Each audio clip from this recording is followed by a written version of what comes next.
નમસ્કાર. ચાલો એક મિનિટ માટે કલ્પના કરીએ. એક એવું ખેતર જે બોલી શકે છે, જે કહી શકે છે કે તેને ક્યારે પાણી જોઈએ છે, કયા ખાતરની જરૂર છે. ભારતમાં આ કલ્પના હવે ધીમે ધીમે હકીકત બની રહી છે. આજે આપણે એ આર્ટિફિશિયલ ઇન્ટેલિજન્સ એટલે કે એઆઈની ક્રાંતિ વિશે વાત કરીશું, જે ખેતીની આપણી સદીઓ જૂની રીતોને બદલીને એકદમ સ્માર્ટ અને ઉત્પાદક બનાવી રહી છે. તો આ બધું શરૂ ક્યાંથી થયું? જુઓ, ભારતીય ખેતી માટે એક બહુ મોટું, એકદમ સાહસિક લક્ષ્ય નક્કી કરવામાં આવ્યું છે. અને આ કોઈ નાનો સૂનો ફેરફાર નથી, પણ ખરેખર એક નવા યુગની શરૂઆત છે. અને આ મોટા પરિવર્તનનું કેન્દ્રબિંદુ શું છે? બસ એક જ વાત: એઆઈ ટેકનોલોજીનો ઉપયોગ કરીને ખેડૂતોની આવક બમણી કરવી અને પાકની ઉપજમાં એવો વધારો કરવો જે ક્રાંતિથી ઓછો ન હોય. હા, આ દાવો બહુ મોટો લાગે છે, પણ એની પાછળની ટેકનોલોજી એનાથી પણ વધુ દમદાર છે. તો સવાલ એ છે કે આટલી મોટી ક્રાંતિ શક્ય કેવી રીતે બનશે? વેલ, એનો જવાબ એક જ શબ્દમાં છે: પ્રેસિઝન ફાર્મિંગ. ગુજરાતીમાં કહીએ તો એકદમ ચોકસાઈભરી ખેતી. પણ આખરે આનો મતલબ શું થાય છે? આને સરળ ભાષામાં સમજીએ. પ્રિસિઝન ફાર્મિંગ એટલે જાણે ખેતરનો પોતાનો પર્સનલ ડોક્ટર. જેમ ડોક્ટર આપણા શરીરને સમજીને બરાબર એ જ દવા યોગ્ય માત્રામાં અને સાચા સમયે આપે છે, બસ એ જ રીતે આ ટેકનોલોજી પાક અને જમીનને બરાબર એટલું જ પાણી, ખાતર અને દવા આપે છે જેટલી એને જરૂર હોય. ન એક ટીપું વધારે, ન એક કણ ઓછું. એટલે આખી વાતનો સાર બસ આ જ 3 સિદ્ધાંતો પર છે: યોગ્ય સંસાધન, યોગ્ય સમય અને એકદમ યોગ્ય જગ્યાએ પહોંચાડવું. બસ આ જ મંત્ર છે જે આપણી પરંપરાગત ખેતીને સ્માર્ટ ખેતીમાં ફેરવી રહ્યો છે. તો આ સિસ્ટમ કામ કેવી રીતે કરે છે? એના 3 સરળ સ્ટેપ્સ છે. પહેલું સ્ટેપ છે જોવાનું.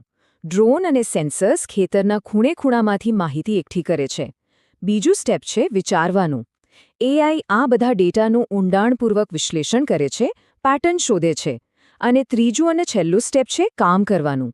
એઆઈના વિશ્લેષણના આધારે પાણી અને ખાતરનો બરાબર નિશાન પર એટલે કે ટાર્ગેટેડ ઉપયોગ થાય છે. આ તો થઈ થિયરીની વાત, બરાબર? પણ અસલ જાદુ તો એ છે કે આ ટેકનોલોજી ખેતરોમાં ખરેખર શું કમાલ કરી રહી છે.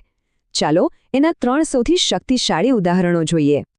પહેલું અને કદાચ સૌથી ક્રાંતિકારી સાધન છે રોગની વહેલી તકે ઓળખ. વર્ષોથી ખેડૂતોની સમસ્યા રહી છે કે પાકમાં રોગ ફેલાઈ જાય પછી જ ખબર પડે. પણ હવે ટેકનોલોજી એમની આંખ અને કાન બની ગઈ છે. અને આ કામ કેવી રીતે કરે છે? અરે એકદમ સિમ્પલ છે. ખેડૂત બસ પોતાના ફોનથી પાંદડાનો એક ફોટો પાડીને એપ પર અપલોડ કરે છે. તરત જ એઆઈ એ ફોટાને એનાલાઇઝ કરીને કહી દે છે કે પાકમાં કયો રોગ છે અથવા જીવાત છે અને એનો ઉપાય શું છે. આનાથી રોગ ફેલાય એ પહેલાં જ એને રોકી શકાય છે. હવે વાત કરીએ બીજા સાધનની. આ એવું સાધન છે જે ખેતર પર આકાશમાંથી નજર રાખે છે: ડ્રોન સર્વેલન્સ. વિચારો, ડ્રોન આખા ખેતર પર ઉડીને જાણે એક્સ-રે વિઝનથી બધું તપાસે છે. એઆઈની મદદથી એ ખેતરના એવા નાના ભાગને પણ શોધી કાઢે છે જ્યાં સમસ્યાની હજી તો શરૂઆત જ થઈ રહી હોય. અને પરિણામ? આખા ખેતરમાં દવા છાંટવાની જરૂર જ નથી. બસ જ્યાં જરૂર હોય ત્યાં જ ટાર્ગેટ કરીને છંટકાવ થાય છે. આનાથી પૈસા, સમય અને પર્યાવરણ ત્રણેયનો જબરદસ્ત બચાવ થાય છે. અને ત્રીજું સાધન એ છે જે ખેડૂતનો સૌથી મોટો મિત્ર અને ક્યારેક સૌથી મોટો દુશ્મન પણ હોય છે: હવામાન. એઆઈ સંચાલિત એકદમ સચોટ હવામાનની આગાહી હવે ખેડૂતોને કુદરત સામે લડવા માટે તૈયાર કરી રહી છે. જરા આ આંકડા પર ધ્યાન આપો. 3.8 કરોડ. આ કોઈ નાનો નંબર નથી. આ ભારતના એ ખેડૂતોની સંખ્યા છે જેમના ફોન પર એઆઈ દ્વારા મોકલાયેલી હવામાનની સચોટ માહિતી પહોંચી રહી છે. આ એક એવી શક્તિ છે જે તેમને ક્યારે વાવણી કરવી, ક્યારે પાણી આપવું અને ક્યારે પાક લણવો એવા નિર્ણયો લેવામાં મદદ કરે છે. ઓકે, આ બધી ટેકનોલોજીની વાતો સાંભળવામાં તો બહુ સારી લાગે છે, ખરું ને? પણ સવાલ એ છે કે શું આનાથી જમીન પર ખરેખર કોઈ ફરક પડ્યો છે? ચાલો હવે સીધા આંકડાઓ પર નજર કરીએ જે આની સાચી અસર બતાવે છે. 50%. બસ આટલો જ આંકડો. જરા વિચારો, આનો અર્થ શું હોઈ શકે? આ કોઈ નાની સૂની બચત નથી. આ ખેડૂતોના ખર્ચમાં થયેલો સીધો ઘટાડો છે. પણ સવાલ એ છે કે કયા ખર્ચમાં? જી હા, જવાબ છે જંતુનાશકો. ડ્રોન દ્વારા થતા ટાર્ગેટેડ છંટકાવને કારણે જંતુનાશકોનો ખર્ચ સીધો અડધો એટલે કે 50% ઘટી ગયો છે.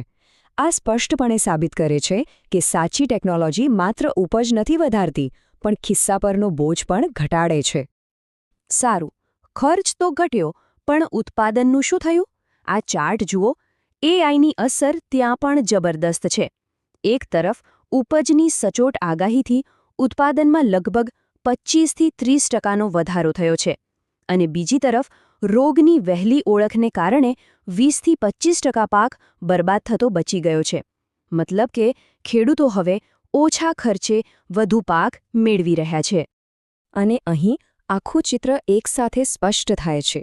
પછી એ ઉપજમાં 30% સુધીનો વધારો હોય, પાણીની બચતમાં 20% સુધીનો સુધારો હોય, કે પછી જંતુનાશકોના ખર્ચમાં સીધો 50%નો ઘટાડો હોય.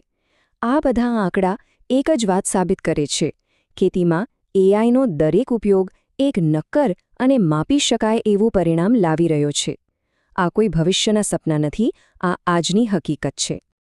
તો અત્યાર સુધી આપણે જે પણ જોયું એ ખાલી અલગ-અલગ ટૂલ્સ નથી. આ બધું મળીને એક નવી વિચારધારાને જન્મ આપી રહ્યું છે. એક એવું ભવિષ્ય જ્યાં ખેતી અને બુદ્ધિમત્તા એટલે કે ઇન્ટેલિજન્સ એકબીજા સાથે જોડાયેલા છે. અને આ નવા યુગને નામ અપાયું છે એગ્રી ઇન્ટેલિજન્સ. અને આમાં સૌથી સુંદર વાત શું છે ખબર છે?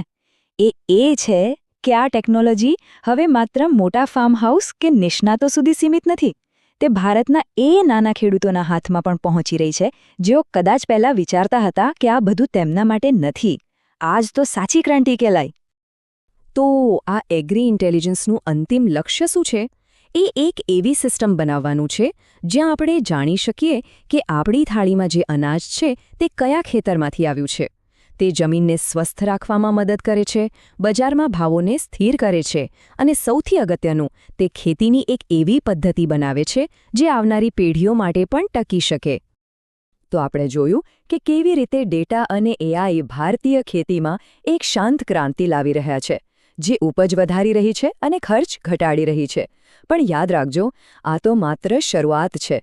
ત્યારે અંતિમ પ્રશ્ન એ થાય છે કે આ ટેકનોલોજી ભારતીય ખેતીને આગામી 10 વર્ષમાં ક્યાંથી ક્યાં લઈ જશે? ભવિષ્ય શું હશે એ તો સમય જ બતાવશે, પણ એક વાત પાક્કી છે: તે ખૂબ જ રોમાંચક હશે.